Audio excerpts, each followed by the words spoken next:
nó nó bé tuổi cái đi lúc chuyện đó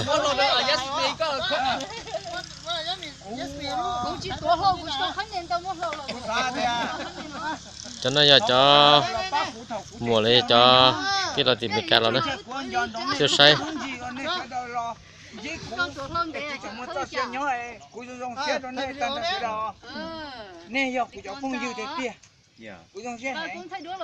cho mà nó chỉ liếng bé à lúc nào bé tuổi là bé tuổi có liếng sao đấy à chị tuổi của chị mua à chị là bé là nó mòn chị đi sao sao tôi nuôi là tôi đã lâu rồi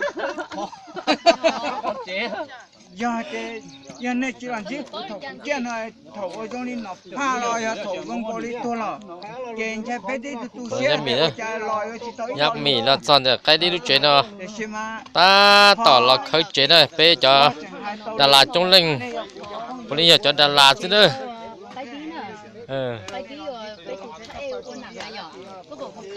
không nói tới thôi rồi giờ kia thì người cào là khá khó xí nè vậy tôi nói giờ này bây giờ tiền thì thôi to xí qua luôn hư mà tự lùi xí này lúc khó nó xí rồi nó xí này dạ tụi bây giờ mì cho anh đi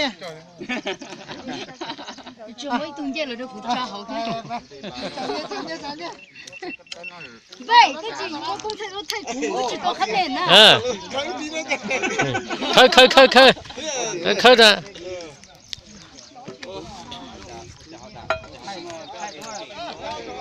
bé mình đuôi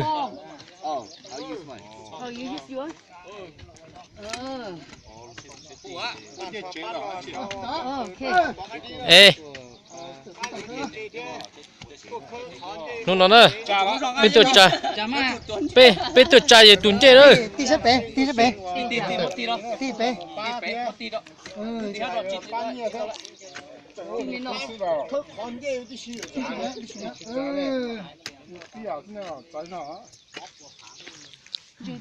bắt tao vừa vô đi coi lo tiền mà cho nó tiền mà tiền mà nhỏ có sao có đó chỉ mà hậu có mà bố dễ rồi phải khơi tôi hay là dễ lọc cùng rồi có tuổi mà phố sao mà số tiền bao giờ thế hả tí giờ nó chỉ xếp tốt tí nhân nhà phải năng không còn to sao khăn này to không nữa dạ đây còn phụ to khăn này to nữa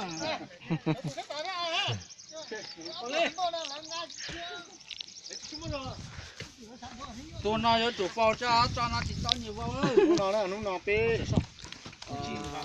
cho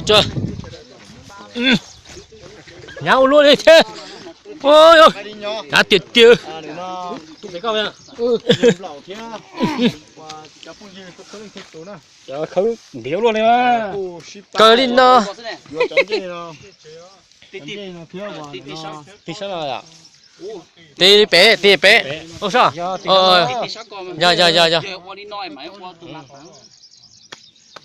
trong tiệt tiêu nó tôi cháu chuyện thế này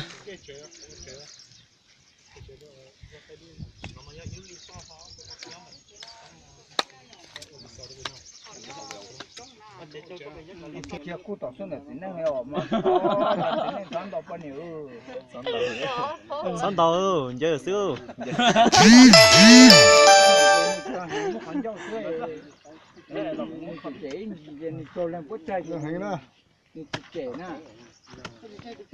như là khơi nồi nó to tới chục phát to đó nó to tới chục phát to giờ tao mình nó tới chục phát kia qua tên tao nó là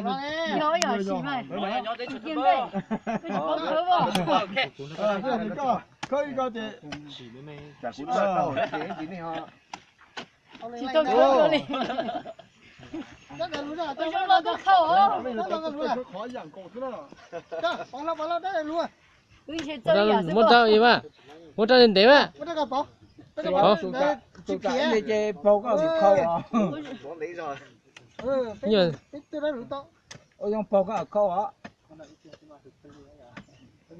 rồi nó mà nó tôi phải chút súp luôn ôi giờ ship ba nó ít lên khơi ở thi sẽ tổ Trời đời tôi khơi tí lúc khó nữa ngồi thế này. Chỉ cần gọi à.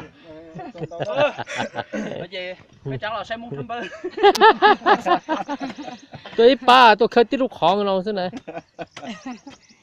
Của mất kho ập xí đó. các bạn lại giờ cứ khơi cả lấy chơi khơi nó khơi chưa sẽ tổ nữa Nó phải có xì họ níu ổn你 wow 去 bao 这里可我家去要了。 Thì hú à, tự nhiên họ bao sư chỉ tao lúc đó. Ủa这个店但是嘛cũng một有好么一种是呢